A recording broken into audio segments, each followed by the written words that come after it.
Miqtë mi, mirë dita dhe mirë se erdhët në transmitimin tonë të drejt për drejt duke ju uruar një muaj dhe javë të mbar. Jemi pikërisht me datën 3 dhjetor, që njihet nga të gjithë si dita ndërkombëtare e personave me aftësi të kufizuar. Pikërisht këtu do ndalojmë ditën e sotme, për më shumë ndiqni materialin e përgatitur nga stafi i këtij emisioni se kush është protagonistja e ditës së sotme.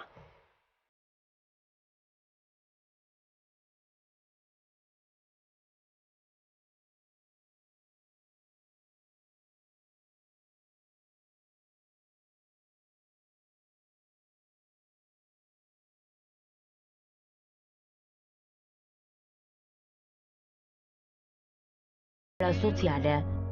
Historia e 57 vjeçares me emrin Adriana tregon për vështirësitë të shumta me të cilat përballet kjo invalide. Provat për të kanë qenë të shumta dhe të vështira. Ajo është braktisur nga prindërit foshnje dhe nuk i ka njohur kur ata. Adriana është rritur në shtëpinë e fëmijës në Sarand dhe në vitin 1983 ka ardhur në Tiranë. Jeta për të ka qenë luftë për mbijetesë. Ndaj dhe s'ka mundur të ndërtoj kur familje, por vuajtit për të s'kan të sosur. Veç sëmundjes së rëndë epilepsis, nga e cila vuan prej vitesh, ajo tashmë ndodhet në mes të 4 rrugëve. Prej shumë vitesh në statusin e jetimit, Adriana ka banuar në një nga konviktet e shkollave profesionale në kryeqytet. Por shteti 2 vjet më parë mori vendimin që të gjithë jetimet që strehoheshin në këto konvikte duhet të largoheshin. Adriana u largua si shumë të tjerë dhe mbeti në qiell të hapur. Sot Adriana jeton në një ambient të ftohtë dhe pa kushte, të cilin e ka të pamundur madje edhe ta paguaj, pasi pensioni i invaliditetit është tepër i ulët. E vetma ajo përballet me sëmundjen dhe varfërinë.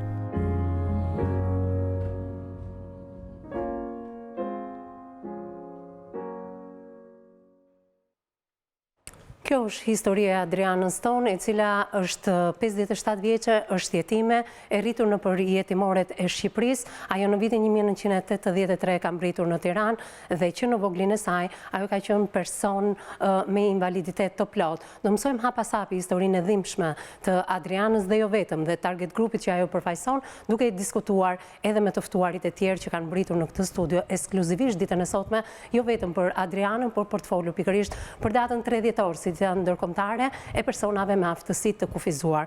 Me mua në studio, Adriana Pleshti, përshëndetje zonjë, mirë se erdhe në këtë studio. Mirë se gjeta.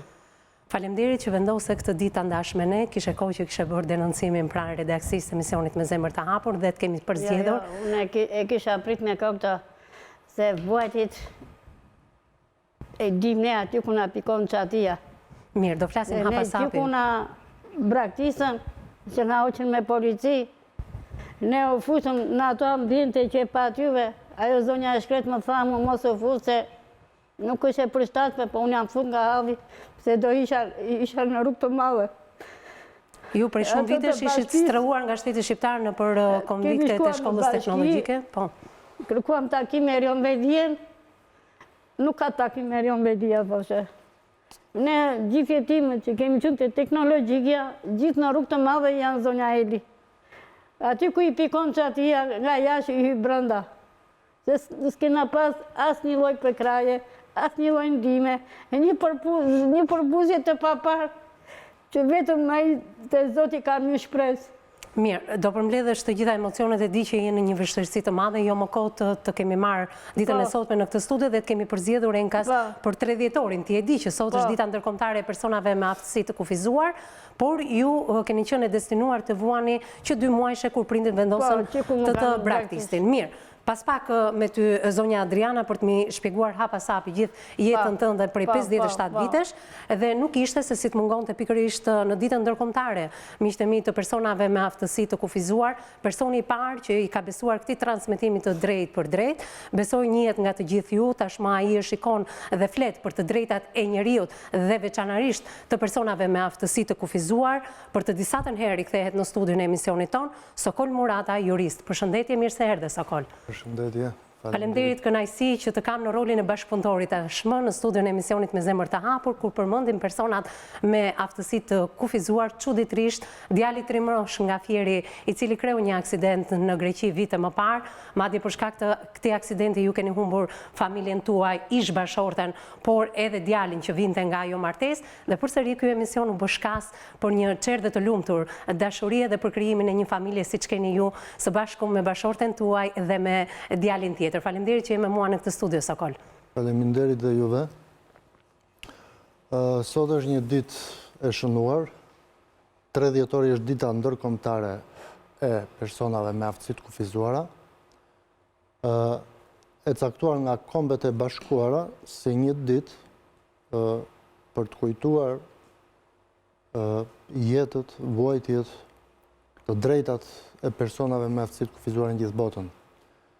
Pa diskutim që Shqipëria s'ka pasur një kuadër ligjor ose edhe ndërkombëtar. Edhe bota s'ka pas një kuadër ligjor ndërkombëtar për mbështetjen e aftësisë kufizuar, sepse edhe në konventën ndërkombëtar për drejtat e njeriut, aty nuk e citon aftësia kufizuar. Kështu që Kombet e Bashkuara e kanë me interes që të bënë një konvent veçantë për personat me aftësi të kufizuar dhe e futën në zbatim për shtetet palë në vitin 2008. Shqipëria mori konventën ndërkombëtar për personat me aftësi të kufizuar në vitin 2012 me protokollin opsional. Por unë mendoja shumë me dhimbje fjalët e zonjës. Plus që është shëritje time, po të ashti ka dhe aftësi të kufizuar, epilepsi dhe gjitha. Edhe më vjen keq që jetojmë në një shtet si Shqipëria, me një tranzicion të gjatë, por kjo nuk e justifikon shtetin shqiptar mos të punoj për personat me aftësi të kufizuara, që ata të pranojnë problemet e tyre dhe të kenë një jetë më të mirë. Më vjen shumë keq se këtu bëhet fjalë sot për pensione, dhe as pak shërbime. Shteti shqiptar nuk është në gjendje të ofrojë shërbime edukuese, rehabilituese për këta persona. Në ndihmë vjen konventa, pa diskutim. Po çfarë ndodhi me konventën? Mirë, do të ndalojmë pak Sokol për të prezentuar të gjithë panelin çfarë ndodhi me konventën, por dhe implementimin e saj në terren, për sa i përket përfshirjes edhe të Shqipërisë në këtë konvent, implementimin tek persona, tek realiteti, ju e prekni më nga afër, jo vetëm që jeni jurist në profesion dhe shumë shpejt do pajiseni edhe me licencën e avokatit, por jeni person me aftësi të kufizuar dhe keni qenë gjithmonë në balë të këtyre personave dhe këtij target grupi, dhe jo vetëm. Sokol, keni folur gjithmonë për të drejtat e njeriut. Për krahët e është doktoresh e shkencave psikologjike, Bruna Laboviti, përshëndetje, mirë se erdhe në këtë studio. Faleminderit, do ta jap më një herë fjalën pas pak, sepse përballë teje është një tjetër pedagoge, Elena Lilaj, shkrimtare, opinioniste e këtij emisioni. Përshëndetje, mirë se erdhe. Bruna, shumë shkurt për aq sa dëgjuam nga inserti, por aq sa tha edhe parafolësi yt Sokol Murata. Në fakt, sot është vërtet dita e personave me aftësi të kufizuar, por unë besoj dhe shpresoj që të mos jetë vetëm një ditë ku të diskutohet dhe të flasim për raste të tilla. Unë kam bërë thirrje që për rastin e Adrianës sot kemi mundësi që ta asistojmë, po ta ndihmojmë sadopak. Dhe besoj që do ketë një ndërgjegjësim, jo vetëm për faktin që shqiptarët janë të ndjeshëm, por unë mendoj që të ketë një ndërgjegjësim edhe institucional, sepse ajo që takon të bëjnë institucionet është më e rëndësishme se sa ajo që sigurisht mund të kontribuojmë të gjithë nga pak. Megjithatë, unë të falenderoj, e kanë parë që mbrëmjen e kaluar pikërisht ftesën që i ke bërë gjithë ndjekësve të tu në rrjetin social Facebook, për sa i përket rastit të zonjës Adriana, por unë kam një problem shumë të madh në momentin kur kemi një target grup të tillë dhe kërkojmë ndihmë të drejtë për drejta tek gjithë shqiptarët kudo që ndodhen dhe nuk kanë munguar asnjëherë ndihmat. Po këto janë ndihma të përkohshme. Mua më intereson në këtë emision të kemi ndihma të përhershme. Zonja të marrë atë atë që përmendi parafolsi juaj, zoti Sokol Murataj, të përhershme që kjo zonjë të mos ketë çdo muaj, çdo ditë, çdo javë, atë ankthin se si do t'i mbijetojë ditës së nesërme. Megjithatë, le të presim sepse vetëm shqiptarët, kudo që na ndjekin, kanë kontribuar jo vetëm për rastet kur ne kemi bërë thirrje, por për çdo rast, edhe kur ai vjen në formën e rrëfimit në këtë studio. Elena, nuk e di çfarë ndjeve teksa dëgjove shumë pak nga revolta që ishte moderuar sadopak e zonjës Adriana në fillim të këtij emisioni. Në fakt, unë u bërë ca vite që drejtoj një shoqat për sociale dhe kulturore. Pa diskutim kemi bërë disa aktivitete edhe me qendrat sociale në Tiranë dhe në bashkëpunim me gjithë dashamirësit, po nuk është puna vetëm të dashamirësia, se në fakt në shumë vite më përpara, po ta marrësh edhe historiku në njerëzve me aftësi të kufiuzuar dhe më pëlqen ky term i ri që përdoret me nevojat veçanta është pak është më specifik, ndoshta është dhjetor, është një gjetje interesante, për arsye se në të vërtetë këta kanë nevoja të veçanta dhe nuk është puna për t'u thënë është individ me aftësi të kufiuzuar, është një gjë që duket dhe nuk është shumë e nevojshme, ose nëse merr kartelën e njërit apo historikun e tjetrit, ti e kupton shumë mirë sepse ato janë me aftësi të kufiuzuar. Mendoj që sot ky emision duhet të jetë një thirrje dhe një ftesë e hapur drejtuar institucioneve të shtetit për të vënë dorën dhe për të pasur një vëmendje shumë më të madhe, jo për të bërë thjesht show, edhe ne të shoqatave nuk është se bëjmë show, mendime të vogla, bëjmë aktivitete tek njerëzit të cilët kanë, ne kemi bërë te gratë të unuara tek Zybera Lulli, tek shtëpia e Pllumave, tek azili i pleqve e tjerë. Kemi marrë dhe nisma me studentët, pafund në familje të varfëra. Por e kam parë që gjithë të lloj periudhe kohë që ne u kemi kushtuar këtyre individëve, të cilët ne i kemi për zemër, ose nëse njerëzit e familjes tyre i kanë për zemër, nuk mbahet shtëpia me mielua, është ajo shpreha e vjetër e popullit dhe sado pak është një ndihmës shumë e vogël dhe shumë e kushtzuar krahasimisht me fuqinë e ligjit ose fuqinë e shtetit. Pra këto aktivitete kanë për synim që të paktën pak çaste për t'i bërë të lumtur këto persona. Këta persona nuk janë të vetmuar ose dikush nga ne ose kjo shoqëri nuk është aq e ftohtë siç tha Marksi dikur, domethënë kapitalizmi do sjellë dhe kapitalizmi në shpirt edhe ne do bëjmë jashtë të ftohtë të ashpër me njëri tjetrin, se edhe nëse e merr historikun sa aty e nisa të njerëzve me aftësi të kapitalist në shpirt ne shqiptarët në këtë fund 2018. Të thash edhe këto bamirësitë e vogla që i bëjmë, kemi qejf t'i bëjmë për show, e kupton, më tepër kemi dëshirë të dukemi ose nuk e bëjmë thjesht ta bëjmë dhe të mos e themi dhe le ta shijojnë ata. Ta bëjmë dhe ta themi, dakord, jam dakord që ta themi dhe t'japim shembull, por nganjëherë t'i bëjmë ca gjëra dhe të heshtura, siç thotë Gjermani ka një shprehje standarde, thotë shijo dhe hesht. Dhe ky person, ajo tjetra, kushdo qoftë ai individ, nganjëherë ka nevojë disa gjëra ti, domethënë ti shijoj në heshtje dhe jo në dukje. Domethënë të thuash bëra një gjë, për shembull, një rast, po marr një paralelizëm. Unë festova 25 vjetoren tek shtëpia e fëmijës Zybera Lulli, nuk e bëri asnjë show, e festoi Lalieri dhe u bë show. Unë vija si njeri buxhetor dhe kisha dëshirë, duke qenë se mamaja ime ishte rritje time, kisha një lidhje me ta, punoja her pas here me aktivitete, projekte me ta, dhe kjo pse nuk u bë show, e bëri Lela, pse nuk u bë show? Nuk ka nevojë Shqipëri ose për njerëzit që kanë nevojat veçanta. Këto që në momenti kur ti e merr si term dhe i thu këta kanë nevojë për këtë gjë, atëherë ti si shtet duhet vazhdor dhe si shoqëri. Ne duhet të reagojmë në pallatin tonë, në fisin tonë, në shoqërinë tonë, në familjet tona kemi njerëz me probleme që vijnë nga aksidente, të lindur atje. Son jemi shoqëri e cila heshtim dhe kemi dëshirë thjesht të jemi kështu si përfaqësor të dukshëm. Mirë, do ta prekim nga afër historinë e zonjës Adriana të treguar nga vetë ajo. Ju jeni braktisur zonjë që 2 muajshe nga prindrit e tu? Mam kanë braktis prindrit që 2 muajsh. Jam rrit në shtëpitë e fëmijëve, në Tiranë, Durrës, Vlorë, Saran, erdha prapë Tiranë. Kam qenë që e vogël me probleme shëndetësore. Mendon zonja Adriana në këto vite që pikërisht problemet shëndetësore që ke pasur që në voglinë tënde ka qenë shkak që prindrit edhe mund të kenë braktisur, apo ka qenë një histori e tyre dhe ti s'e ke mësuar kurrë? Ne veti zonja e heni vetëm nga vuajtjet, nga sikleti, nga një përbuzjet papam. Ne shkonim, ankoheshin, nuk të takon. I thoshin ne përse s'na takon, ai thu. Na përbozin, na thoshin dyni jashtë, asnjë ruzgjidhje, na gënjyn, do t'ju japim bonuset. Edhe 6 muaj unë kam pagu vetë nga xhepi im. 6 muaj. Në momentin që u nxorën nga konviktet e shkollës teknologjike, po, ju kanë thënë që do t'ju paguajnë bonus qiraje. Asnjëherë nuk i kanë paguar. Asnjë, 6 muaj asnjë. Ka marrë borxhet i zonja Eni, Edhe zonja shpisa i vinte aq keq për zotin, e më thoshe mos të fut. Ecë më i thoshe unë se doria në rrugë të madhe, s'kisha ku të shkoja. E përzjodhe vetë këtë stre? Sepse ne kemi treguar gjatë kronikës edhe disa foto. Unë ka vujtur shumë. Ti ke vuajtur shumë. Si e gjete këtë dhomë? Ku gjëndet kjo dhomë që ti jeton sot? Unë më shumë e kam dyrë dhe vutjen të konvikti. Se në shpinë e fëmijës e kena pas një farë kujdes e kuptan, po që kur ikëm të shpia fëmijës, dhe të shpia fëmijës i mbajnë. Kur dalim nga shpia të fëmijëve, në zonja e një vuajnë. Po, do ndalujmë pak, të lutem, zonja Adriana, ndalujmë pak si e mban mend ti qarkullimin tënd në përgjithë shtëpitë e fëmijës, kudo në Shqipëri, sepse më thej që ke qenë nga Saranda, në Vlorë, në Durrës, dhe më pas 2 herë në Tiranë, apo jo? Vetëm atë të Shkodrës, më duket se nuk e ke provuar. Okej, si kanë qenë ndrimi këtyre ambienteve nga një qytet në tjetrin? Në Tiranë ka qenë më mirë. Në Tiranë? Në Tiranë se ka pas më shpesh kontrole, ka pas më shumë.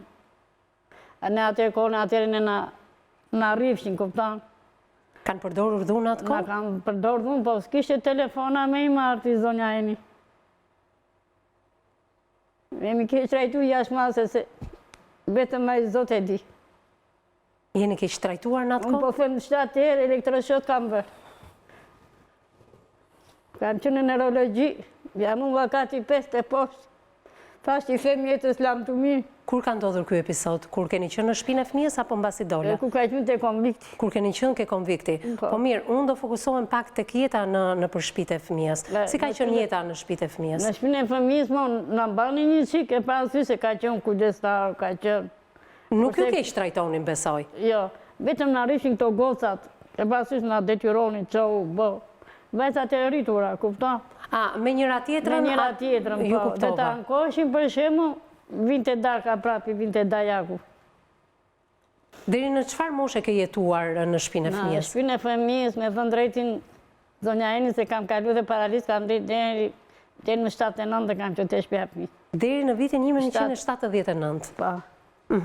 Edhe më pas? Pastaj erdha këtu të teknologjikja. Po, aty ke jetuar në konviktet e shkollës teknologjike, deri kur bashkia... Por edhe jeta në konvikte më thatë ka qenë shumë e vështirë. Shumë. Aty ishit akomoduar gjithë ju brezi që jeni rritur jetim. Shumë. Pse kishit konflikt me njëri tjetrin? Shumë vështirë, kanonin mirë, me njëri tjetër bënin shumë, për mua më bënin. E dinin avin tim, isha me probleme.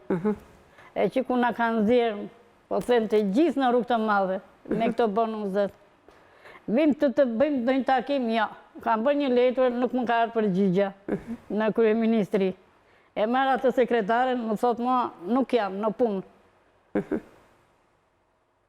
Ju s'keni marrë asë njërë bonus qëraj nga bashkia? Unë e kena marrë, po e marim shuti i zonjani. E marim tani? Keni marrë pra? Që ti me transparent me ata që në ndjekë? E morëm për shemë 2-3 muj, pasaj 6 muj, 9 muj pa na i dhënë. Në donin dokumentat, i bënim dokumentat në mbërkaq. Ju keni punuar ndonjëherë në jetën tuaj? Kam punu, kom në atë mishit. Sa vite keni punuar? Unë aty kam punu një 10 vjetë, po aty pata do me thëmë problemet. Më zuri epilepsia, gjendje kone, dyrat. 7 elektroshot të futa. Dhe ke pa mundur që nga i moment që të punosh më, apo jo? Mirë, përpara se dalim në kushtet ku ti jeton, do doja ndaloja edhe në një pikë tjetër. Në qoftë se dikush nga familjarët e tu të ndjek sot, sepse ti ke pasur një nën, një baba, dikush e di që në ato vite ka lënë, Adriana është emri që t'kam vënë ata? Se di. Nuk e di? Nuk e di me të gënjë kotë. Ke pasur qefën ndonjëherë ti njohësh prindrit e tu se kush janë? Mua kjo, a i dashjuna më thoshe duhesh adresë. Që adresit i pësha ku e di? Ti s'kishe asnjë lloj dokumentacioni e pia ku vetëm certifikatën kishte. Vetëm certifikatën. Është mëmësia atësia në atë certifikat? Aty në atësi kisha emrin e Jonuz edhe Drita. Jonuz edhe Drita. Me mbi emrin Pleshti. Pleshti. Jonuz edhe Drita. Kur je interesuar ndoshta vite më pas në përshpit e fëmijës, nga ishte origjina jote? Origjina ime, si që kam marrë veshte dokumentat e qiellin ata, origjina babit nga Gjirokastra, origjina e mamit nga Vlora. Nga Gjirokastra dhe nga Vlora? Po. Je interesuar që Jonuzin edhe dritën ta kërkosh? Jo, nuk jam interesuar Nuk je interesuar. Por në qoftë se sot do kemi telefonata që mund të na çojnë në drejtim të prindërve të tu, të Jonuzit ose të nënës tënde, dritës. Do t'i mirëpresësh këto telefonata? Ke kuriozitet? Po. Ke kureshtje? Kureshtja është gjë e madhe. Kureshtja është gjë e madhe. Vetëm kureshtja është e madhe. Jam shumë kureshtar. Je kureshtare. Je kureshtare për t'i njohur apo je kureshtare për ditur pse të kanë braktisur? Kureshtare për t'i njohur, se ato dhe të mohojnë. Edhe të kalojsh prapë në ato periferi që kam kalu. A ke pasur ndonjëherë ndjenja se dikur do të rokiste dikush në shtëpinë tënde, në atë dhomë të ftohtë ku ti jeton? Unë jeni vetëm një dhomë gazonjere të vogël e du më jeni. Se unë bëra kërkes, kam shku dhe të Pandeli Majko për azilin e më tha doktoresh ati në atë diagnoz që je të kapë se mua më bërthejnë keq epilepsia. Ose kur jam shumë e në mrikosu ke parasysh që mund të më atarosh e një pike do, po të më një. E shtrëngoj të më thënë, më fute gjua brënda dhe qatë kemë dhe infami, e shtrëngoj e dhe të vdekur fare, vetëm ku ma esh policia me forcë. Të ka ndodhur shumë episodet të tilla, apo jo? Më ka ndodhur shumë, me fëmijë sidomos. Me fëmijë? Me fëmijët. Nga që e desha dhe fort, më kapte kriza dhe... Gjithmonë të ka kapur kur ke qenë me njerëz apo kur ke qenë edhe vetme? Se frika më e madhe jona në këtë studio, besoj do ta ndajmë edhe me të ftuarit, është kur je vetëm. Unë në shtëpi nuk rrihet vetëm, e di më jeni, kam sa shoqe që më shikojnë, më lajnë, aty lanë, aty abuk, se aty ku jam në atë gjendje nuk kam as ku gatuj, as ku lanë, të jeni. Vetëm të visha shikosh. Sa shoqe ke? Sa shoqe që kujdesen për ty ke? Kam ato gashën, danetën, në që jemi rritur bashkë që kom viti, ajo ka dhe një fami. Jeni rritur bashkë? Ajo gashja. Më bën izmet, më ndimon. Më gatuam, kur jam se më bën, vjen. Jeni bashkë në të njëjtin vend edhe tani? Jemi aty hapër, ajo e mbrapa. Pra i ke shoqet? Kam, më ndimon. Që po thuaj se t'janë bërë si motra, apo jo? Sa vite keni bashkë? Jena bërë se mi rritur, nga ka bërë jeta. Shumë vite bashkë. Të zonjat e tjera kanë krijuar jetën e tyre? Ordra? E kanë krijuar jetën e tyre? Kanë familje këto zonjat e tjera? Shumica tek ne kanë ndodhur se rrugëve ku do t'i mbajnë ata. Sa ju jashtë i ka brenda. Gjithë jetimet që kanë qenë teknologjike jeni në rrugë të madhe i ka. Megjithatë ju thoni që ne sot presim për bonusin, thot ai mbas orës 2. Ajo titra do qiram, e çati ja jap. Ne na bëjnë shumë dokumenta, thot origjinën, ku ta gjeu në origjinën. Që vetë të marrë certifikatën në origjinën. Ne kërkojnë sa dokumenta nuk e di, se ku na nxorën, hajde vetëm certifikata, ato burra shpejt. Adriana, ku e ke origjinën tënde ti? Unë nga Gjirokastra e kam. Ju e keni në Gjirokastër, apo jo? Je interesuar ndonjëherë në Gjirokastër? Gjendja civile juaja është në Gjirokastër? Fare, asnjëherë? Po pse, Adriana, edhe kur ke qenë më mirë fizikisht, pse nuk je interesuar asnjëherë? Po e kam menduar se do më mohojnë. Se shumica tek ne kanë mohu dhe kanë kaluar në gjendje krize. Ke pasur frikë nga refuzimi që mund të bëjnë personat që të sollën jetë? Novruzi dhe Drita? Drita nga Vlora dhe Novruzi nga Gjirokastra. Mirë. Do rikthehem pas pak tek shqetësimet që ti ke, jo vetëm ti, por gjithë target grupi që përfaqëson pikërisht jetimet e rritur ndër vite në shtëpitë e fëmijës, dhe ju thoni që kur keni dalë nga shkolla teknologjike, nga konviktet e kësaj shkolle, se atje ishet rehabilituar ndër vite. Jeta na është bërë skëter.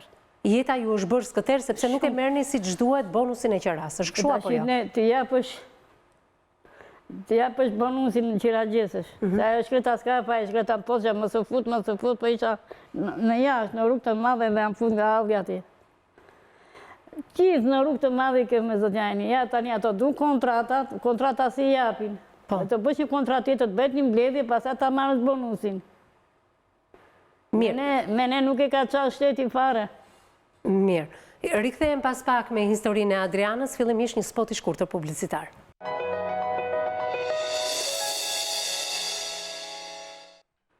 Miqtë e mi, jemi rikthyer përsëri në transmetim të drejt për drejt në studion e emisionit me zemër të hapur, ku sot është data 3 dhjetor, dita ndërkombëtare e personave me aftesi të kufiuzuar, dhe ne kemi të ftuar zonjën Adriana, e cila prej disa kohësh ka trokitur në redaksinë e emisionit me zemër të hapur për treguar historinë e saj. Përpost se ajo është person dhe invalide e grupit të dytë, ajo është rritur edhe jetime, prindërit dhe familja e ka braktisur pikërisht në moshën 2 muajshe.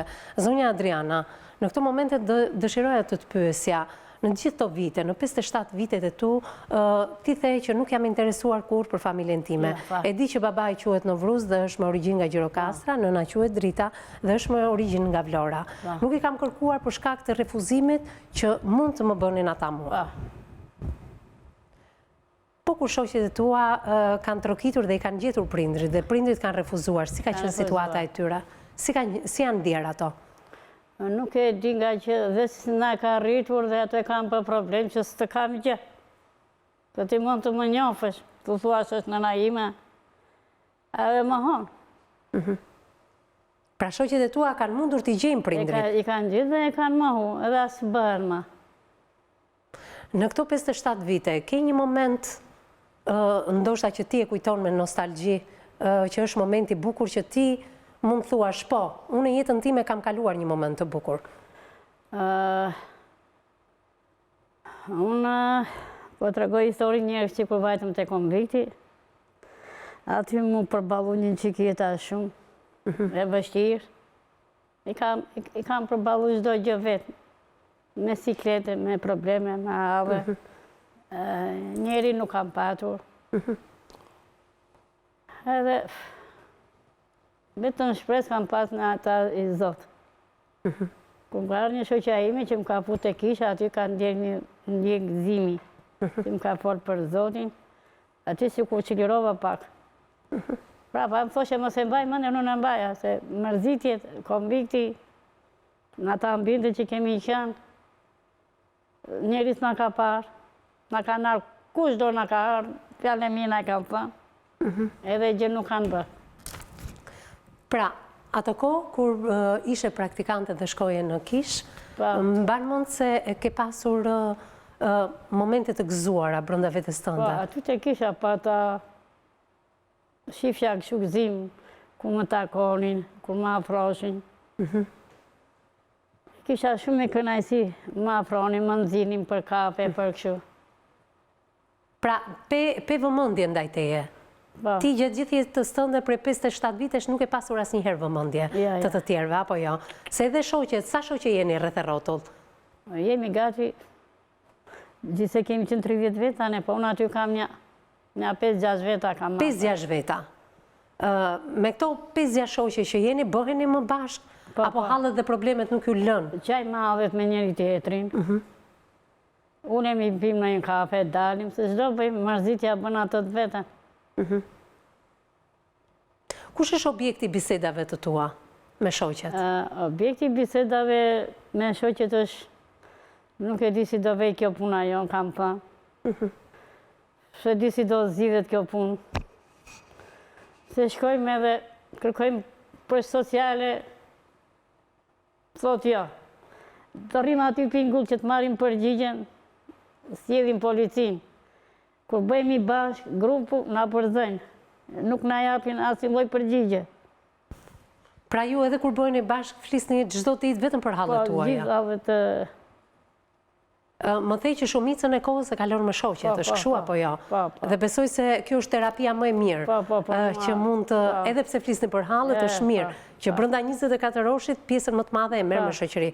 Po kur je vetëm në atë banesë, nëse mund të quhet banesë? Në atë kur jam vetëm, më heni, aty më zgjet fryma. Më thatë goja, me dritare hapur fle. Ajo shkreta mu lutë, më su fut, po rruga bën të vetën që të futesh ati. Pra, bashkia nuk është e rregullt në dhënien e bonusit të qeras.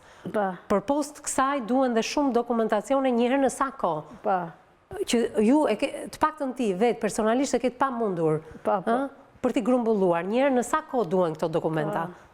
Dokumenta duhen se, qa kërkojnë qere dokumentat, lek duhet për kontratat, për origjinën, për hipotekat, për tatimet. Po mirë, këto janë disa dokumenta që institucioni me institucioni duhet i zgjidhë vetë. E kupton?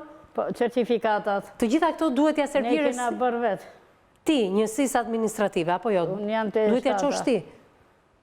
Të njësisë administrative 7. Ke 7-a? Pra, punojësi që është aty në grumbullimin e këtyre dokumentacioneve nuk mund t'i bëj dot vetë, brenda institucionit, apo jo? Ja kam thënë unë zonja Eni.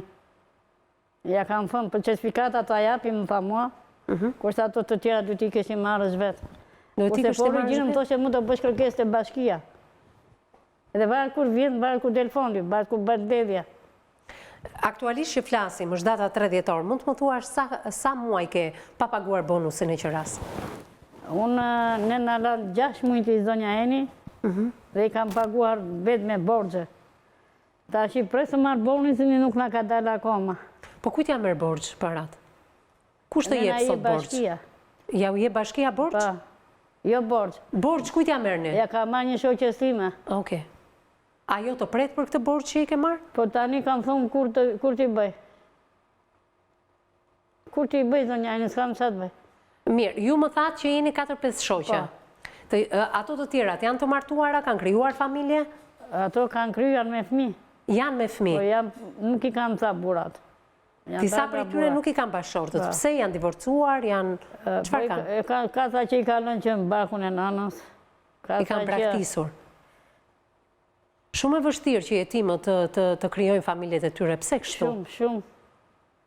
Sidomos jetimet femra, pse? Neve, a që e vëshirë sa mendojnë ajnë se jetim tallin e nderë. Jeni tallur, jeni përbuzur, jeni përdorë si objekte nga meshkujt?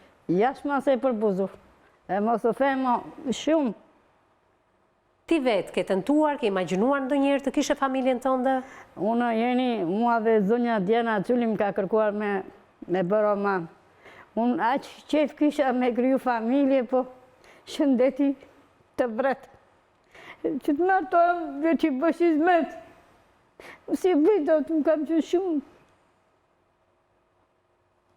Ti ke pasur dëshirë pra të kryosh familje? E kam pasur shumë dëshirë zonja Eni, të kryoja familje, po... Betëm e zoti po më banë qikë gjallë më jenë, ti zonja, nuk e di. A i po më jenë qikë shpresë.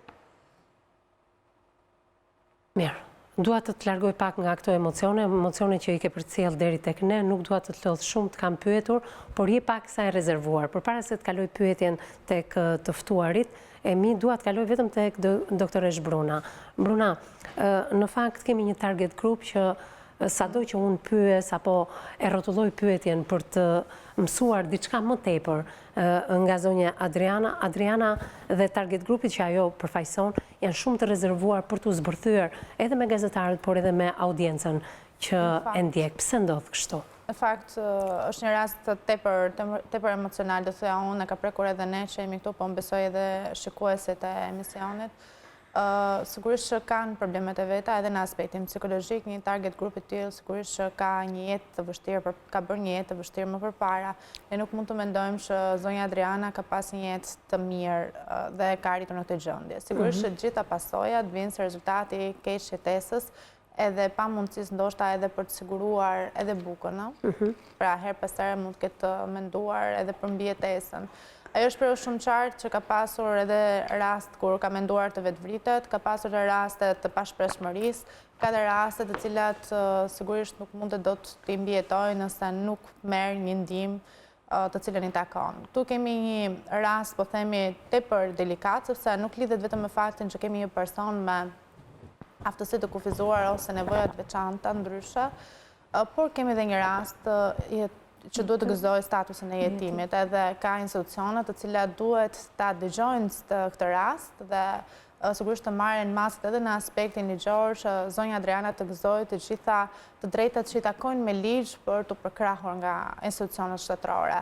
Në fakt, sot unë nisa ditën me një foto të presidentit të Republikës, zotit Ilir Meta, i cili kishte nxjerrë në profilet e tij në Facebook dhe Instagram një foto ku përshkruante edhe personat me aftesi të veçanta. Unë do të bëja një thirrje qoftë institucionit presidentit të Republikës, me qëllë se kishte nisur ditën me një mesazh kaq shumë delikat, por kaq shumë domethënës në mbështetje të këtyre personave, duke vendosur edhe rampat në për çdo institucion, në cilën ata hasin vështirësi të dukshme edhe në aspektin fizik, por edhe në aspektin e mbështetjes edhe mesazh i cili duhet përcillet në të gjitha institucionet, të cilat kanë, po themi, një rëndësi të veçantë për këta persona.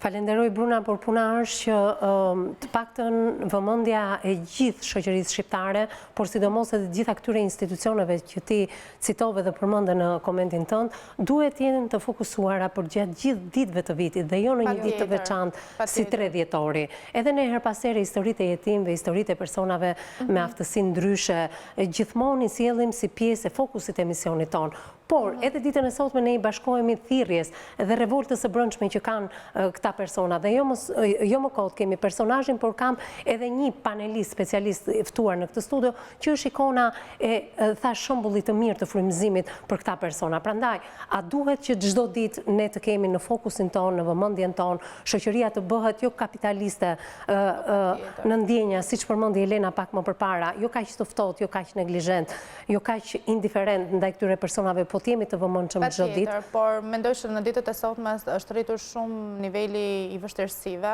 qoftë edhe për mbijetesë, dhe ndoshta personat janë bërë edhe njerëzit janë bërë pak më individualist, mendoj më shumë për veten e tyre, sepse ndoshta nuk kanë dhe ata mundësi që t'i realizojnë të gjitha qëllimet që vendosin për jetën e tyre. Pra vështirësitë janë shtuar dhe ndoshta kjo na bën ne të mundur që të mendojmë të gjë. Megjithatë, unë mendoj që edhe institucioni më i rëndësishëm që është Bashkia e Tiranës për këta persona, po themi që duhet të vi patjetër në ndihmë të këtyre personave. Ajo një vit më parë ka marrë vendimin për t'i nxjerrë në rrugë dhe sigurisht vetëm një, po themi, shërbim ose mbështetje sociale për pagesën e qeras nuk është asnjë gjë për këta persona, në të cilët kemi edhe një terapi me medikamente e cila nuk është rimbursueshme për personat të cilët vuajnë nga sëmundje të tilla.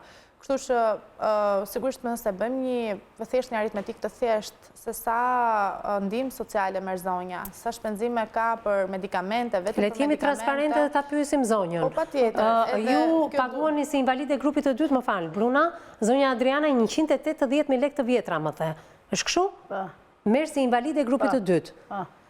Merr dhe për krajën sociale 30.000 lekë. Për krajën sociale jo, marr 33.000 lekë, 150 e marr në 16 edhe 30 e marrë në fund. 180 gjithsej merë. 150 si invalide dhe 30 e sa mi lekë i merë? Je po bashkia. Je po bashkia. Me 180.000 lekë të vjetra jeton në muaj ku 100.000 lekë të vjetra shkojnë për qirash. Kështu apo jo? Po, Bruna. Kurse japin bonusi. Pikërisht, pra, nëse bëjmë vetëm një matematik të thjeshtë, unë mendoj që zonja Adriana, po themi, nuk konsumon asnjë gjë për të ngrënë, domethënë mund ta ndihmojnë persona të tjerë, mund t'i falin në një vakt persona të lagjës, po themi, të ndihmojnë personat që janë në komunitetin tuaj. Kështu që nëse ne bëjmë thjesht një llogaritë thjesht, 180 minus 100 që është qiraja që t'i paguan, me 80.000 lekë duhet të sigurojë edhe medikamente, të cilat sigurisht janë, po themi, të shpenzueshme. Megjithatë, thirrja jote e fundit shkoi për Bashkinë e Tiranës, thoni ju. Megjithatë, zonjat dhe gjithë grupi zonjave që jetokan me njëra tjetrën që kanë dalë prej një viti nga konviktet e shkollës teknologjike, shpesh herë, duke qenë se paktën sipas zonjës Adriana, bashkia nuk është e rregullt në pagesat e bonusit të qeras, shpesh herë ku shkojnë, o gjejnë indiferentizmin e këtyre punonjësve të njësisë administrative, ose thirret policia për t'i larguar nga ambientet e njësisë administrative. Pse kështu kjo qeveri dhe kjo sjellje e qeverisë me persona të tillë? Se zonja tha kam dërguar letër edhe ke kryeministri. E vetmi element që nuk do të përdorur ja kushtet në të cilat jeton Adriana, nëse mund të quhet shtëpi. Po patjetër, domethënë është shumë e dhimbshme edhe ta shikosh, domethënë, jo më të hysh brenda dhe qoftë të kalosh një periudhë kohe aty, apo edhe të jetosh siç bën zonja Adriana. Unë e thash dhe theksova që ky është një rast domethënë shumë delikat dhe shumë emocional. Unë besoj që ka njerëz që duhet patjetër të vendosin pikat mi për një rast të tillë, por jo vetëm për Adrianën, por edhe për shumë raste të tjera që përfaqësojnë. Megjithatë, duket që zonja Adriana ka një cilësi jete shumë të ulët krahasimisht me nevojat minimale që mund t'i duhet individit për të përballuar jetesën. Unë nuk e di, kjo cilësi jete ka që dobët e Adrianës dhe gjithë target grupit që ajo përfaqëson, sa luan rol në gjendjen emocionale dhe në atë psikologjike? Jashtëzakonisht shumë. Domethënë, nëse Adriana do të ishte në burg, besoj që do kishte kushte pak më të mira. Pra do jashtëzakonisht shumë dikon kjo në gjendjen e tyre psikologjike. Aq më tepër që po t'i kthehemi fëmijërisë së hershme të saj, fakti që është braktisur nga prindrit është një traumë vete, trauma e braktisjes, por edhe fakti që nuk ka asnjë përkrahje, qoftë po themi nuk ka krijuar një familje të re, të sajën, të vetes, sepse fati i saj i keq është që ka edhe sëmundje të tjera të cilat nuk e lejojnë dot të kujdeset për veten, jo më për persona të tjera, po edhe nëse do të kishte fëmijë për fëmijët e saj. A ka qenë pak më shumë e vetë paragjykuar Adriana me veten e saj? Fillimisht ka refuzuar të njohë prindrit. Për shkak të refuzimit që mikishave të saj, prindrit biologjik ju kanë bërë. Dhe ka thënë, në qoftë se unë do shkoj për t'i njohur prindrit e mi, ndoshta refuzohen si këto. Kjo është një frikë që i shoqëron të gjithë fëmijët jetim, pra të gjithë fëmijët e braktisur. Dhe sigurisht po themi përderisa e ka testuar dhe ka parë tek personat e tjerë të shoqet e veta, ndoshta mund ta ketë brëndësuar edhe për veten e saj.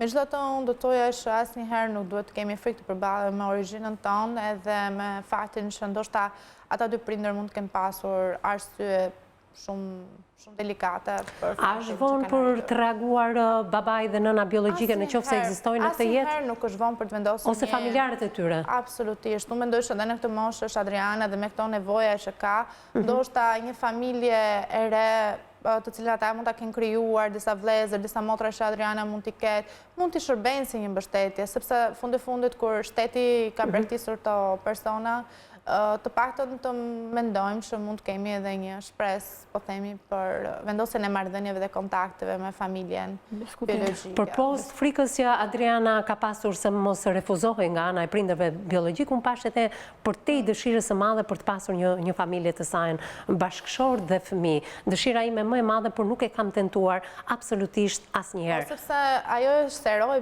pak dhe lata nuk kuptohet që ndoshta ka kaluar në disa zhgënjime të mundshme që mund të ketë pasur me persona të gjinisë mashkullore dhe ndoshta ata të ju nuk i ka pasur ajo të drejtë për drejtë, e kam pasur shoqet. Gjithmonë eksperjenca e shoqeve pas ka shërbyer tek zonja Adriana. Në këtë rast tash e kishte përjetuar të pjesën e përbuzës dhe zhgënjimit apo jo Adriana?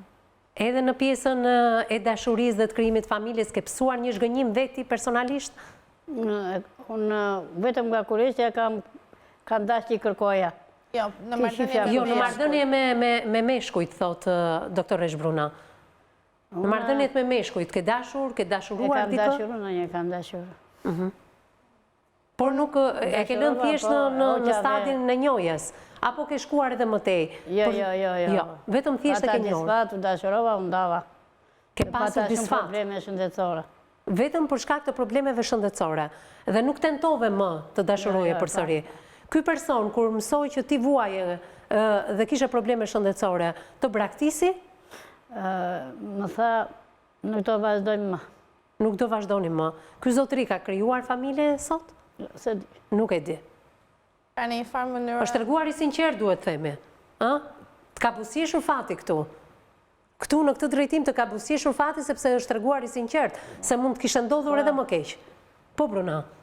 Pikërisht, pra në raportet, domethënë me personat e gjinisë mashkullore, ndoshta kjo pjesa e zhgënjimit e ka bërë që të heqë dorë dhe të mos mendoj më që mund të ketë një familje të vetën edhe po themi pasardhës. Megjithatë, unë sigurisht i kthehem edhe një herë thirrjes për institucionet. Le të jetë ky emision ashtu sikur se ka emrin me zemër të hapur, dhe ata ta hapin zemrën edhe të mendojnë që ky emision do të shërbejë jo vetëm Adrianës sot, dhe unë shpresoj shumë, por edhe personave të tjerë të cilët vuajnë nga të tilla probleme. Faleminderit Bruna Laboviti për komentin e saj emocional, rrugët e zgjidhjes emocionale, duke i drejtuar me iniciativën e vet personale të gjitha institucioneve një apel drejtuar drejt për së drejti për zonjën në fjalë nga studio emisionit ton.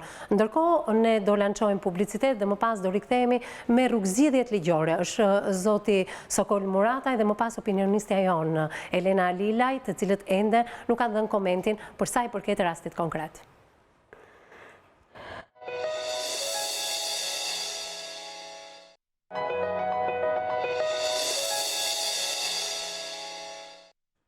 Miqtë e mi, jemi rikthyer përsëri në transmetim të drejt për drejt dhe është fjala gjithmonë për juristin ton, zotin Sokol Murataj. E ke dëgjuar me vëmendje Koli dhe do doja të dija një emocion tëndim personal në lidhje me çfarë tregoi zonja ditën e sotme në këtë transmetim dhe pastaj dalim ke implementimi Koventës, për cilën fole që në fillim të herës. Patjetër, historia e zonjës është shumë e dhimbshme dhe gjatë bisedës së saj mua më kujtohesh jeta ime në ato fillime. Unë kam mësuar një aksident në 1997, 22 vjetë shkuara. Imagjino Shqipëria të hershme, sa po të kishë dalë nga lufta e shkatrimit shtetit të 97-ës, dhe unë fillova punën. Hapa një organizat në Fier, e vetëm jam mënyrë që të fitosh drejta të kesh një organizat. Nuk mund të fitosh drejta në mënyrë individuale.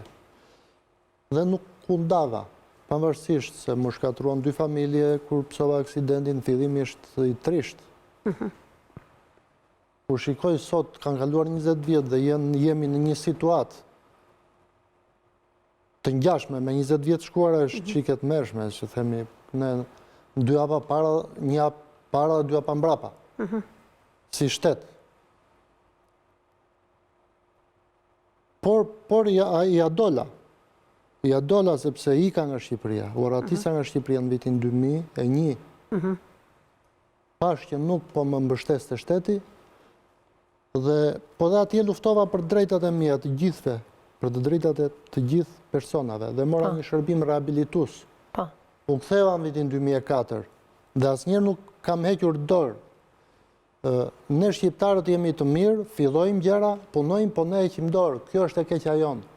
Lodhemi. Lodhemi, themi nuk bëhet. Kjo është një fjalë negative, që nuk bëhet dhe s'mundem. To duhen zvëndurë bëhet dhe mundem. Nëse fillon një organizat, se njoh shumë organizata për fëmijët jetim, që të rriqen, ose rrit në hije, nuk bëhet, të presin, nuk e qa pret, ti do punosh për antarët. Të organizata mbahen edhe me fondet, të cilat janë shumë të vështira, Kolin, ndoshta ndonjëherë për të siguruar dhe ju e dini shumë mirë. Shumë të vështira, unë njoh organizata që kanë abuzuar me fondet, sepse një OJF do të thotë jo fitim prushë, jo qeveritare. Do marrësh ato para dhe do mbullosh shpenzime operative.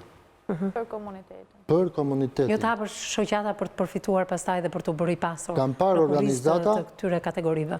Kanë marrë fonde pa fund, i kanë fund në gjep, pastaj detyrimisht i do shkatërorësh si organizat. Ka dhe organizata tjera, si organizata e të verbërve, që unë e di... Po ka në krye një jurist. Absolutisht. Ka në krye një jurist të jashtëzakonshëm. Vetëm në numrin e llogarisë shoqatës janë 800 milion lek dhe 10 miliard lek asete, shoqatet të verbërve. Pra, me 3.000 jurist, avokat, është e vërtet. Me një president që i ka hedhur antarët drejt, i ka thënë atë duhet të studiosh. Dhe i ka integruar, i ka motivuar. I ka motivuar. Pra unë njoh persona që ndrejtojnë shoqata paraplegjikësh që thotë, dakord, shteti jep ca lek për personat me aftësi të kufiuzuara për të studiuar. Po mos i thuaj person merri ato lek dhe mos ik në shkollë. Po. Por inkurajoj njerëzit që të shkojnë, pra ka dhe nga këta tipa në shkollë. Në fakt, kjo është realitet shumë i hidhur, kjo që po e thoni shumë troqë në këtë studio. Koli, dua të të pyes, në qoftë se 14 vite më parë ke qenë në këtë studio vetë protagonist ullur në atë vend ku është ullur zonja Adriana ditën e sotme dhe kërkoi asistencë morale, psikologjike, edhe atë ligjore pa dyshim, sot je në një tjetër stad. Pra, jeta jote ka ndryshuar në 360 gradë dhe sot flet edhe në targetin e juristit dhe një shumë mirë ligjet. Por, implementimi ligjeve gjithmonë, si që fole pak më përpara dhe për konventën e hartuar në 2012, nuk implementimit pakte në Shqipëri dhe deri tek personat nuk ndjehet. Mund të flasim bukur në për studio televizive teorikisht, por praktika është shumë e zezë si pas këndë vështrimit tim. Nuk e di, ditën e sotme, çfarë ka ndryshuar nga i Koli atëherë që mund të mos i njinte aq mirë ligjet, në Kolin tani që ka fuqi edhe për të ngritur zërin, për të hartuar ligje më të mira, për t'i prekur ligjet më nga afër, por pse jo në rolin e juristit mund ndihmosh edhe zonjën Adriana apo edhe shumë bashkëvuajtës të tjerë. Mund të më flasësh pak në këtë aspekt, në ndryshimet midis dy sokolave? Nëse i rikthehemi kohës, ka qenë muaj mars, muaj shkurt, në viti 2016. Po. Kam qenë në këtë studio, dhe kjo studio bë shkak që unë njofa me bashkëshorten time sot. Kemi 13 vjetë bashkë dhe kemi djalë 10 vjeç. Unë s'kisha shkollë atere, po përpiqesha që të shkollohesha. Dhe ishin ca ligje që nuk përkonin me duhet të jepja, duhet të dilja në konkurim për notat, unë kisha mesatare 7, shkoja në Elbasan nuk mundesha, unë nuk ndala, duhet dalte jo fjalla që ne fillojmë një betej, po ndalemi në rrugë dhe nuk mbrapsemi. Nuk ndala, derisa në një moment më hoqën dhe nga puna, fillova punë në 2014, basi erdha nga Danimarka, në 2017 më hoqën nga puna, thash, qarë bëhet? Në vitin 2018 fillova të studioja. Pastaj, shkolla është e vetmi investim më i mirë që mund të bëjë një njeri. Sot jam mbarova bachelor master, mbarova shkollën e avokatisë dhe pres të marrë licencën. Po, shumë shpejt do pa istesh edhe me këtë licencë. Po kuli jurist sot, çfarë i sugjeron Adrianës dhe shoqeve të saj? Kush është rruga ligjore që duhet ndjekin? Në fakt, to e kërkojnë të drejtën e tyre. Është çik vonë, po të referohemi të konventa. Po.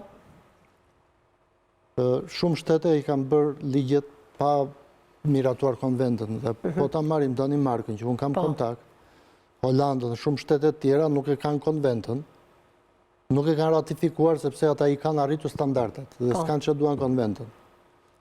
Pra më mirë ne duhet i kishim bërë këto gjëra, se sa të ratifikonim konventën. Çfarë ka ndodhur me konventën? Çfarë ka ndodhur? Konventa është falsifikuar. Që do thotë? Është falsifikuar në 2 nene. Neni 29 i konventës thotë që konventa mbështet personat, shoqatat e personave me aftësi të kufiuzuara në nivel lokal, kombëtar, rajonal dhe ndërkombëtar. Konventa është falsifikuar, e kanë bërë konventa mbështet shoqatat për personat. Pra, ndryshon një gërëm, jo shoqatat që ndërtojmë ne, por shoqatat që ndërtojnë fondacionet, qendrat pa anëtarësi, me persona jo me aftësi të kufiuzuara dhe të punojnë për ne, në ofrojnë shërbime për ne.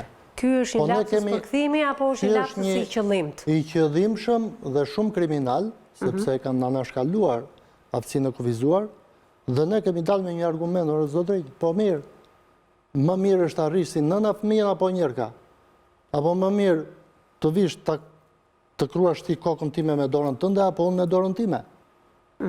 Ndërkohë që ne kemi organizata dhe kemi aderojmë në organizata ndërkombëtare, sepse në jurisprudencë ekziston e drejta e krahasuar. Këto fondacione nuk kanë organizata si motër, s'kan nga marrin shembuj.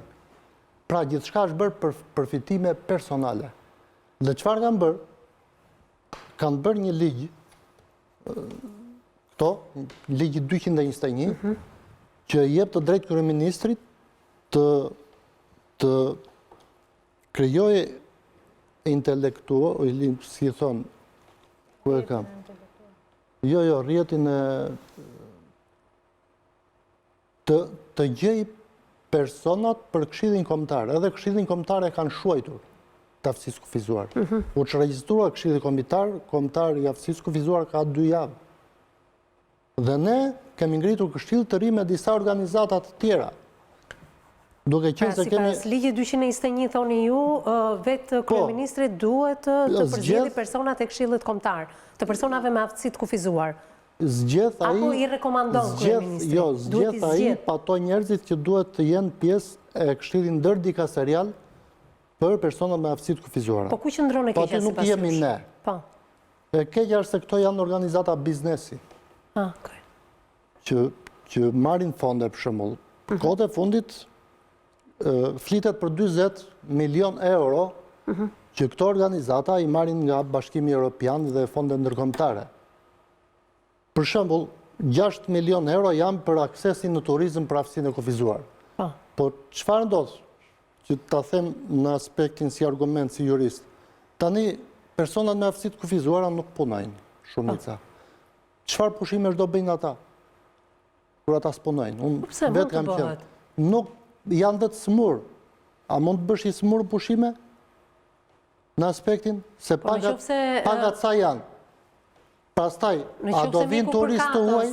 Specialisti për katës si kushë se lejon një person me aftësi ndryshe të bëj pushime pëse mos të bëj. Absolutisht. Kuj t'i bën mirë mali, kuj t'i bën mirë deti. Tu abuzohet, sepse kush do të kontrollojë.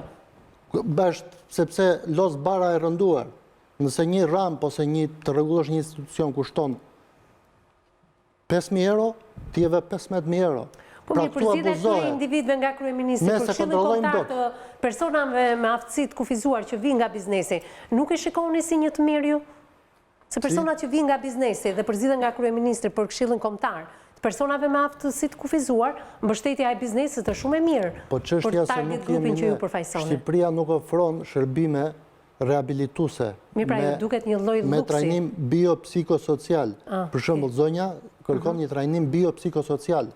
E ka marrë ndonjëherë se ka marrë? Asnjëherë. As nuk e kupton termin. As nuk e kupton termin dhe me qasje multidisciplinare, që ajo mund të bëhet të visë, unë e shikoj, e kupton që janë mira njerëz që janë tjetërsuar si njerëz. Dhe kërkoj një shërbim të tillë. Po çfarë ndodh? Kur ti merr miliona euro dhe parlamenti nuk i kontrollon, biles unë para një jave fola prezantova projekt buxhetin për vitin 2019 të personave me aftësi të kufizuara. Se plus që përfaqësoj organizatën që drejtoj, po jam edhe kryetari i Bashkimit Kombëtar të Aftësisë të Kufizuar. Është një bashkim i ri që kemi mbështetje ndërkombëtare dhe do fillojmë edhe të luftojmë tashti me padrejtësitë që na janë bërë. Kjo nuk do kaloj kaq kollaj. Kur them person me aftësi të kufizuar përfshi dhe zonjën dhe gjithë personat me aftësi të kufizuar. Tashmë mund të antarësoni edhe zonjën Adriana. Absolutisht. Absolutisht. Unë nuk premtoj, po unë do mundohem të ndihmoj zonjën. Unë e di që nga ata njerëz që më shumë të flet puna se sa fjala, premtimet nuk janë pjesë e jetës së Sokolit, por do doja Sokol që nuk e di zonjën Adriana që ka mbritur sot në këtë studio dhe na ka parë si një dritje shile në fund të tunelit, ndoshta apo e dorëzojnë në duar të sigurt apo jo. Patjetër. Faleminderit. Dhe që të mbaroj, ne i kërkuam parlamentit në raportin që i dham për projekt buxhetin 2019 për aftësinë e kufizuar, që parlamenti të kontrollojë ministrit për fondet që merren nga jashtë. Për arsye sepse ato nuk vënë në mënyrë efikase te njerëzit dhe do ndjekim këtë çështje këmbë pas këmbe. Nuk ndalemi. Por që shteti të bëjë qendrat kombëtare të rehabilitimit. Çfarë prisni nga kuvendi, duke qenë se kemi qenë gjithë ditën e sotme News 24 në lidhje direkte me kuvendin e Shqipërisë, ku po flitet pikërisht për projekt buxhetin e vitit 2019. Çfarë prisni? Çfarë i keni kërkuar ju kuvendit? I kërkuam kuvendit për shembull për 3000 persona me aftësi të kufizuara, kryesisht të verbër dhe paraplegjik. Janë disa fonde të prapambetura që shteti nuk ka bërë indeksimin nga viti 2005 deri në 2010. Siç është pagesa aftësisë kufizuar dhe kujdestaria që jepet verbërve dhe paraplegjikëve. Dhe kjo ka krijuar një borxh që çdo person një borxh prej 80-90 milionë euro për 5 vjet. Dhe ju prisni që të implementohet ky borxh i viteve më parë? Janë 3000 çështje gjyqësore, ndërto jam dhe unë. Po tani ka një problem. Me ndarjen territoriale në 12 qarqe, janë bërë 61 bashki dhe komuna. Nga këto, vetëm 5 fonde, 5 bashki kanë fonde. Dhe fonde të reduktuara për para në natyrë, jo kështu. Por këto nuk mund të japin fonde bashkit, se shuma është e madhe. Këto duhet i livrojë shteti. Pra ja edhin topin jo andej po këteja. Ne i kemi kërkuar. Pra ka një edhe ne si jurist nuk po e kuptojmë do të çoroditje. Shteti s'ka lek. Shteti bën të paditurin. Megjithatë, unë thash edhe njerë, po e lënë duar të sigur të zonjën Adriana të kju, por unë dua të ndryshoj cilësia jetës, të ketë një dhomë dinjitoze, nuk po kërkon një luks, një grasonjere përmendi edhe pak më përpara, ti ofrohen shërbime dhe pse jo kur të vi fundi fillimi muajt, mos ketë atë merakun, mora apo nuk mora bonusin e bashkis për të paguar qëran, por ato 180.000 lekë të vjetra të shkojnë që kjo zonjë t'i ketë konsumit të saj të përdiqëm. Të ha, të pi, mund të argëtohet, mund dali një shëtitje me shoqet, ndërsa pjesa tjetër mbështetëse le t'i paguhet nga shtetit dhe nga strukturat e tij. Faleminderit Koli, nuk e di se sa do t'i arrim zonja Adriana asaj çfarë qëllimi patëm në ditën e sotme, por do të kaloj te komenti e Elenës. Elen, më thuaj. Në fakt, ky si emision besoj nuk është shumë e nevojshme që të mbushim Facebookun me mesazhe të ndjera, ndoshta me veprime të ndjera, se ato i bëjmë neve, i shkruajmë neve. Mos na marrë dhe profesionin, se po shikoj dhe tani, e pas here në Instagram dhe Facebook që dikush ka patur ndjeshmërinë të shkruaj dhe të shprehet, dhe ndoshta në ato kohë që ka gjetur për të shkruar dhe për të shprehur një opinion dhe për të dhënë mend, sepse ne fatkeqësisht në Shqipëri gjithë japim mend. Po. S'na lën as neve që jemi për të dhënë mend në fakt në fushat ku ne. Mendoj që në rastin e Adrianës është rasti dhe një thirrje e hapur që shkon drejt organeve kompetente, pa diskutim shoqatë dhe juve, jo vetëm si jurist, po ndoshta më tepër si ndoshta për ta shtesionuar pak të situatën emocionale që patëm dhe në studio, është shumë e mirë që të gjithë këta individ të cilët i drejtojnë këto shoqata, organizata, specifikisht të jenë, le të themi, brenda linjës, të kenë një mbrus të përbashkët, se nganjëherë neve e dim shumë mirë se çfarë na dhëm, më mirë se e dim neve, nuk e di, domethënë, komshiu apo dikush tjetër. Dhe vetë Sokoli me gjithë njerëzit e tjerë të cilët janë në këtë linjë, besoj që duhet duke qenë se janë shkolluar, pavarësisht se në gjitha konventet dhe gjitha ligjet këtyre u takon e drejta e përkrajës, e mbështetja sociale, arsimimit, domethënë po ti lexosh jo vetëm teorikisht, por në vendet e zhvilluara këta janë edhe kanë edhe një afat kohor të cilët përgatiten për punë, bëjnë shkolla profesionale, dhe nëse marrim në studime të ndryshme në vendet e Bashkimit Evropian, këta e ndihmojnë veten, i ndihmon shteti, po edhe ndihmojnë dhe veten e tyre duke fituar një profesion ose një punë të caktuar. Neve jemi njerëz të bredhur, po themi, dhe kemi parë her pas here njerëz me aftësi të veçanta të cilat punojnë dhe kontribojnë në zona të caktuara të cilat mund të japin. Nuk po marrim rastin e zonjës, sepse nëse marrim rastin e zonjës, ne duhet të kthehemi në statusin e jetimit që në historinë shqiptare, të paktën për flas për pjesën malësore, nëse dikush vdiste nga një sëmundje ose vriteshe, tjetri, vllai, xhaxhai, tezi, alla, gjithë që të gatshëm, do thonë ta mbronin, ta mbanin. Nuk po flasim vetëm për atë periudhë ose për këtë rast, sepse rasti në fjalë është rasti i jetimit dhe nuk është se ka gjetur familja, se nëse do kishte familjen, pa diskutim një ndërgjegje e njërit nga pjesëtarëve të familjes, nëse do kishte prindërit, ndoshta do kishte reaguar në një moment.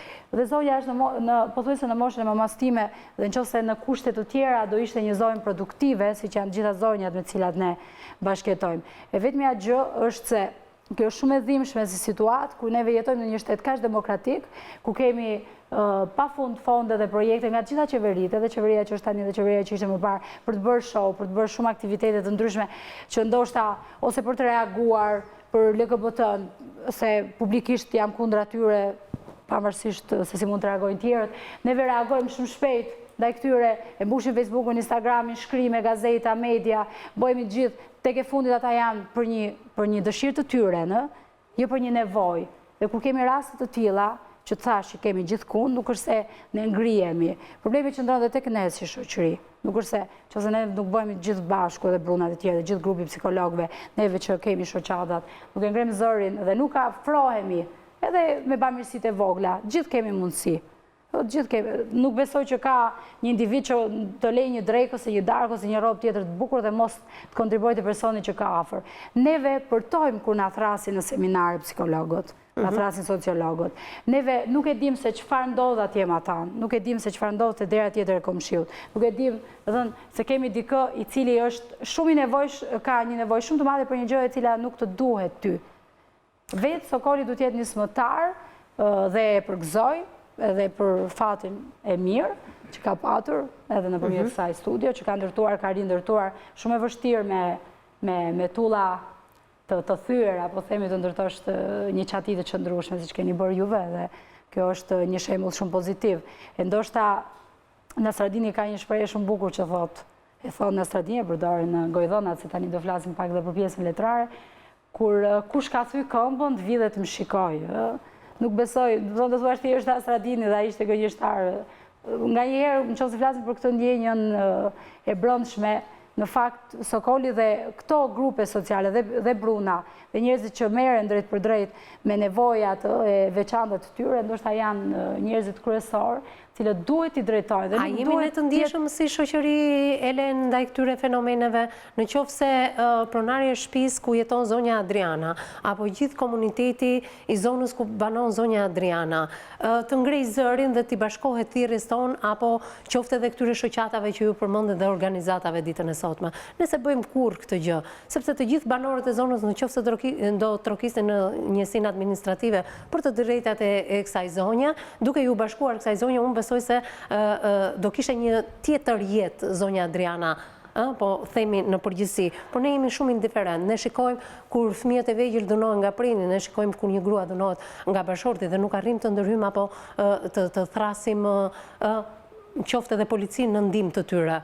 Prandaj e përmenda dhe rastin më parë të Marksit, por më kujtohet një rast i Sarkozis kur një ndër këshilltarët kryesorë të tij i tha që unë dua të vi dhe të punoj për çështje sociale, edhe të marrë të rindërtoj një format tjetër në një vend të lirisë së mendimit dhe të veprimit, dhe tha, ok, jam dakord, por kam një kusht që unë nuk do ta marr njeriu dhe ta çoj, nuk do ta marr punën ta çoj ke njeriu, po të zgjedh njeriu në dur që ta çoj tek puna. Në fakt, kjo është një thirrje e hapur për njerëzit që drejtojnë këto projekte, të gjitha këto fonde të Bashkimit Evropian që vijnë. Njerëzit duhet të jenë më të ndjeshëm dhe nuk duhet të jenë militantë të gjitha partive politike. Nuk duhet të jenë këto femrat showmenet, cilat janë her pas here protagoniste për një apo për 1 milion arsye kontribuese në fushata. Kemi bërë gjithë fushata, nuk e përjashtojmë. Pra duhet të jenë individ të cilët janë të ndërgjegjshëm dhe të përgjegjshëm, sepse shoqërinë me vërtet e bëjmë gjithë secili nga ne, nga pak. Nëse ne nuk ndërtojmë veten tonë, nuk ndërtojmë dot atë tjetrën që kemi përballë. Problemi është se nuk është ajo se çfarë do i bëjmë shoqërisë.